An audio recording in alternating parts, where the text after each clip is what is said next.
The courtroom was silent. Not the usual kind of quiet before a case begins, but the kind that feels heavy, like something was about to happen. Pam Bondi stepped inside, her heels clicking against the polished floor.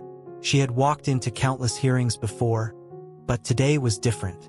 Today, the air felt tense, almost charged. Judge Elon Prescott sat at the bench, his expression unreadable, but his eyes were sharp, locked onto something. It wasn't her case file. It wasn't her client. It was her cross. The small gold pendant rested just below her collarbone, barely noticeable to most. But to Prescott, it was a problem. He leaned forward, his voice cutting through the room. "Miss Bondi, religious symbols are not permitted in my courtroom. Remove it or face a fine." The words hung in the air like a threat. Pam didn't move, didn't blink. The bailiff shifted uncomfortably. The court clerk hesitated mid-note. Even the few spectators exchanged glances. Prescott's gaze hardened. "I won't repeat myself." Pam slowly tilted her head, eyes locked onto the judge. Then, with a steady voice, she said 6 words that sent a shockwave through the room. "Your Honor, on what legal basis?" A hush fell over the courtroom. She wasn't just questioning a rule. She was questioning his authority. And just like that, the battle had begun. Judge Prescott sat straighter, gripping the armrest of his chair. His expression remained firm, but the way his jaw tightened revealed his frustration. "This is not up for discussion, Miss Bondi," he said, his voice sharp. "Courtroom neutrality must be upheld. The cross must be removed." Pam held his gaze, calm but unwavering. "Your Honor, does this rule apply to wedding rings?" A ripple of murmurs spread through the room. The court clerk hesitated, fingers hovering over the keyboard. The bailiff shifted again. Prescott's nostrils flared. "This is not about wedding rings." Pam raised an eyebrow. "Then what is it about?" The judge's lips pressed together. "It is about maintaining order." She leaned forward slightly. "Your Honor, are you saying that a small piece of jewelry disrupts this courtroom?" Prescott exhaled sharply. "I am saying that this is my courtroom, and I make the rules." Pam tapped her fingers against the table, her voice even. "Then why wasn't this rule enforced before today? Why now? And why only for me?" The silence was deafening. Prescott's jaw tightened. He glanced at the clock, as if time could pull him out of this moment. Then, without another word, he reached for his gavel. Crack. The sound echoed through the chamber. "Since you refuse to comply, you are hereby fined." Pam didn't move. The fine wasn't the issue. This was about something much bigger, and she wasn't about to let it go. Judge Prescott leaned forward, his fingers laced together as he fixed his stare on Pam. His voice, steady but firm, carried through the silent courtroom. "Miss Bondi, this is not a discussion. Courtroom neutrality must be upheld. That cross needs to be removed immediately." Pam sat still, her hands resting lightly on her briefcase. She studied him for a moment before speaking, her tone calm but unwavering. "Your Honor, does this rule apply to wedding rings as well?" A murmur spread through the small audience. The bailiff shifted, stealing a glance at the judge. The court reporter's fingers hovered over her keyboard, waiting. Prescott's jaw tightened. "Miss Bondi, this is not about wedding rings." She tilted her head slightly. "Why not? They're symbols too. They represent faith, commitment, belief." His expression darkened, his patience thinning. "This is my courtroom. I decide what maintains neutrality, and religious symbols are not permitted." Pam exhaled slowly, shaking her head just enough to make her disbelief clear. "Your Honor, with all due respect, neutrality doesn't mean erasing personal expression." The judge's fingers tapped against his bench, an unmistakable sign of frustration. "Miss Bondi, you are testing my patience. This is a direct order." She didn't move. The room held its breath. Prescott let out a sharp sigh, then reached for his gavel. "Enough. Since you refuse to comply, you are hereby fined for violating courtroom regulations." The wooden handle struck down with a decisive crack. The sound echoed through the chamber, but Pam remained motionless. The fine wasn't the issue. It was the principle behind it. The judge expected her to back down, to reach for the cross and tuck it away. But instead, she simply adjusted the strap of her briefcase and met his gaze without flinching. Prescott narrowed his eyes. "I assume you understand the consequences of defying this order?" Pam nodded. "I do, and I'll be addressing it formally." The tension in the room thickened. The clerk shifted in her seat, uncertain. The bailiff glanced toward the gallery. Everyone could feel it. This wasn't over. Pam wasn't just challenging a fine. She was about to challenge something much bigger. Pam placed her briefcase on the table and folded her hands over it, her expression calm but resolute. The fine didn't bother her, the principle did. She glanced at the judge, her voice steady. "Your Honor, before we proceed with the hearing, I would like to challenge this fine on legal grounds." Judge Prescott let out a quiet sigh, already dismissing her objection. "Miss Bondi, this courtroom is not the place for personal disputes. We have an actual case to handle." Pam didn't flinch. "I agree, Your Honor, but we can't proceed until we address the fact that you just penalized me for something protected under the First Amendment." A few heads turned in the courtroom. Even the clerk, who had been jotting notes, paused to glance up. The judge leaned back in his chair, clearly irritated. "Miss Bondi, this is not a constitutional debate." Pam reached into her briefcase, pulling out a single sheet of paper. She slid it across the table, her movements deliberate. "Actually, Your Honor, it is." The judge's eyes flickered to the document, but he didn't reach for it. He simply exhaled sharply. "You're wasting time." Pam tapped the paper lightly. Tinker versus Des Moines, 1969. The Supreme Court ruled that individuals do not shed their constitutional rights just because they enter a government institution. Whether it's a school or a courtroom, those rights remain intact. The judge's jaw tightened slightly. He knew the case. Everyone in the legal field did. Pam continued without hesitation. West Virginia State Board of Education versus Barnett, 1943. The Supreme Court determined that forcing individuals to remove or hide symbols of personal belief violates their First Amendment rights. The courtroom was silent. Even the bailiff, who had been staring at the floor, now looked up. Judge Prescott rubbed his temples. "Miss Bondi, this is not about restricting rights. It's about maintaining order." Pam leaned forward slightly, her voice unwavering. "Then why does this rule only apply to my cross? Why not wedding rings? Why not lapel pins? Why not ribbons for causes that you yourself have allowed?" A murmur spread through the room. A few spectators exchanged glances. The judge's fingers tapped lightly on his bench, the only sign that he was feeling the pressure. Pam didn't stop. "You find me without citing a single legal precedent that justifies your decision. If I'm wrong, Your Honor, I invite you to correct me." Silence. Pam let it stretch, giving the judge every opportunity to respond. But he didn't. He couldn't. She finally leaned back, crossing her arms. "So tell me, Your Honor, would you like to proceed with this fine? Or would you like to reconsider?" The judge clenched his jaw, but he didn't answer immediately. He was trapped, and everyone in the room knew it. Judge Prescott exhaled sharply, shifting in his chair. His grip on the armrest tightened as he straightened his posture. His voice came cold and measured. "This is a courtroom, Miss Bondi, not a place for personal debates." Pam didn't blink. "I agree, Your Honor. Yet, you made it one the moment you singled out my cross." A few whispers broke out among the observers. The tension in the room thickened. Prescott's jaw flexed. "I am enforcing courtroom neutrality, not attacking your beliefs." Pam leaned forward slightly. "Then why allow wedding rings? Why allow government officials to wear lapel pins? Why was a defense attorney permitted to wear a pink ribbon for breast cancer awareness last month?" A murmur spread through the room. The clerk's pen hesitated on her notepad. Even the bailiff shifted in his seat. The judge's expression darkened.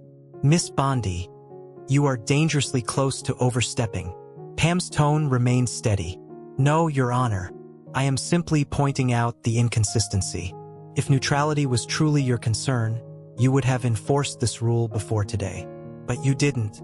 You only chose to now, and only against me. The silence that followed was heavy. The judge's fingers drummed against the bench, the only sound filling the space. He was searching for a response, something to regain control of the moment. Finally, he scoffed. "You're making a spectacle of this, Miss Bondi." Pam let the words hang for a moment before responding. "Or maybe, Your Honor, you made it a spectacle the moment you imposed a rule that doesn't exist in law." A few spectators exchanged glances. Prescott's face hardened, but he was losing ground. Pam crossed her arms, her tone unwavering.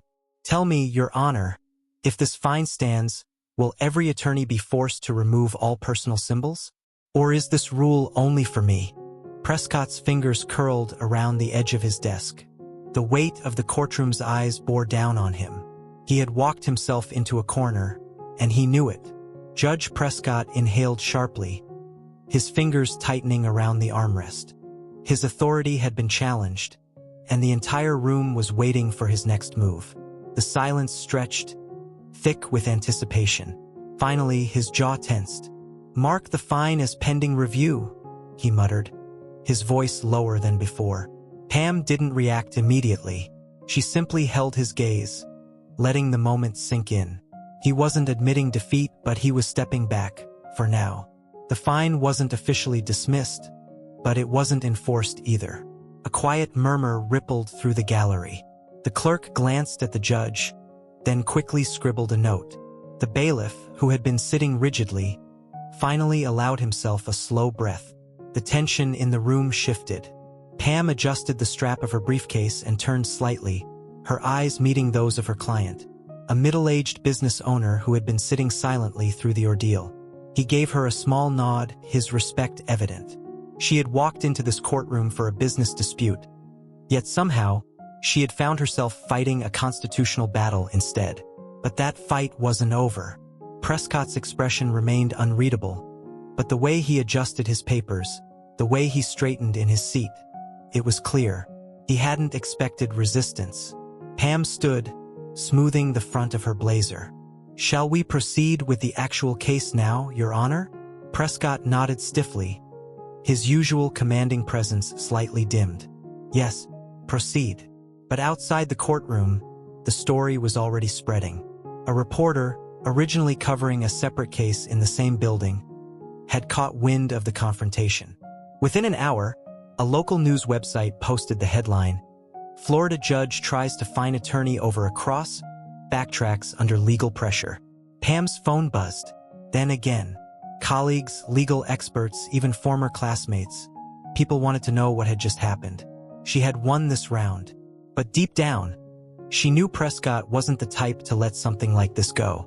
And she was right, because by the next morning, the real fight had only just begun. The morning after the hearing, Pam stepped into her office, already sensing something was off. The air felt heavier, the usual hum of activity subdued. Her assistant, Lauren, stood near the desk, arms crossed, eyes filled with concern. "You need to see this," she said, holding out a printed document. Pam took it, scanning the first few lines. Her grip tightened slightly. A formal complaint had been filed against her. The words were carefully chosen, but the intent was clear. Attorney Pamela Bondi conducted herself in a manner disruptive to courtroom proceedings, engaged in behavior unbecoming of an officer of the court, and challenged judicial authority inappropriately. Pam exhaled slowly, setting the paper down. Prescott didn't waste time. Lauren nodded. It was filed late last night. Pam wasn't surprised. The judge hadn't forgotten what happened in that courtroom. He couldn't openly punish her for standing her ground, so he was taking another route, one wrapped in bureaucracy and official language. "This is retaliation," Lauren said, her voice tight. "He's trying to flip the narrative." Pam leaned back in her chair, tapping her fingers against the desk. This wasn't about courtroom decorum. It was about control. Prescott had lost in public, and now he was using the system to regain his footing. The tactic was old. When you can't win in the moment, you shift the fight to another battlefield. Turn the person who exposed you into the problem. Pam picked up the complaint again, rereading it carefully. "What's the process on this?" Lauren hesitated. "You have 10 days to respond. If they move forward, there'll be a formal review." "And who oversees that?" "A panel of judges and senior attorneys." Pam almost smiled. Prescott thought she would panic, scramble to defend herself in a closed-door meeting, accept a quiet reprimand, and move on. But he had miscalculated. She wasn't about to fight this in silence. Pam reached for her phone, already planning her next move. Pam scrolled through her contacts, her mind already steps ahead. Prescott expected her to fight this battle in silence, to navigate legal channels quietly while he controlled the narrative. But that wasn't going to happen. She pressed call. The line rang twice before a familiar voice answered. "Pam, I was just about to reach out." Lisa Reynolds, a veteran journalist who had covered major legal battles before. She wasn't afraid to challenge authority, and more importantly, she knew how to bring the right kind of attention to a case. Pam wasted no time. "Lisa, I need you to hear me out. Prescott filed a formal complaint against me last night." A pause. Then, "For what?" Pam leaned forward, gripping the edge of her desk. "For standing my ground. He fined me for wearing a cross. When I pushed back, he backed down. And now, he's trying to use the system to punish me." Lisa let out a slow breath. "So he's retaliating?" "Exactly. And if he's doing this to me, imagine what he's done to people without a platform." Another pause, but Pam could already tell Lisa was thinking. "This is big," Lisa finally said. "We're running it." Pam exhaled, a small wave of relief washing over her. But she wasn't done. "I need this to be public before Prescott tries to twist it into something else." Lisa didn't hesitate. "I'll have a segment ready by tomorrow, and I'll make sure legal experts weigh in. He won't control this story." Pam nodded to herself. Prescott had started a battle he wasn't prepared for. And now, the public was about to find out exactly what he had done. By morning, the story had already spread far beyond Florida. News outlets picked it up, headlines flashing across legal and political circles. "Judge punishes attorney for wearing a cross. Now he's under fire." Pam's phone wouldn't stop buzzing. Colleagues, journalists, even law professors reached out, each wanting details. Some offered support.